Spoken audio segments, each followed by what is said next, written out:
এই কাঁঠালটা কীভাবে সহজে ছাড়ানো যায় সেটা একটা পদ্ধতি আপনাদের দেখাবো। খুব সহজে হয়ে যাবে।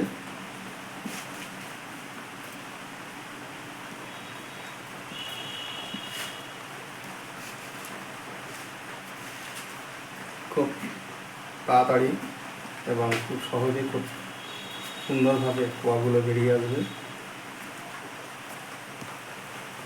দেখুন, শুধু এই মাঝখানের এই শক্ত এটাকে বার করে নিলাম, যদিও এতে কোয়া খুব বেশি নেই এবং কত সহজে কত সুন্দরভাবে ছাড়িয়ে গেল।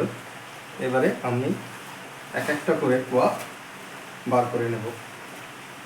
কত সুন্দর বলে, কত সহজ পদ্ধতি।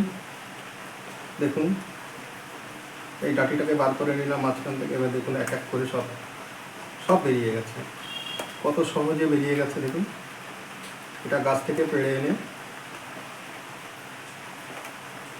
বাতাসা দিয়ে রেখেছিলাম শুধু, আর কিছু না। 2-3 দিনের মধ্যে, অর্থাৎ 3 রাত এবং 2 দিনের মধ্যে এত সুন্দর হয়ে গেছে। এটা খুব সুন্দর সেন্ট বেরোচ্ছে। তো বন্ধু, আপনাদের দেখিয়ে দিলাম কিভাবে কত সহজে কত তাড়াতাড়ি একটা কাঁঠাল থেকে কোয়াগুলো বার করবেন। আমার ইউটিউব চ্যানেল নেচার ও ন্যাচারাল ইন্ডিয়া এবং ফেসবুক পেজ নেচার ও ন্যাচারাল ইন্ডিয়াকে আপনারা সাবস্ক্রাইব করবেন, ফলো করবেন। এটাকে ভালো লাগলে শেয়ার করবেন, কমেন্ট করবেন। আপনারাও চেষ্টা করে দেখবেন। ধন্যবাদ। শুভ সকাল।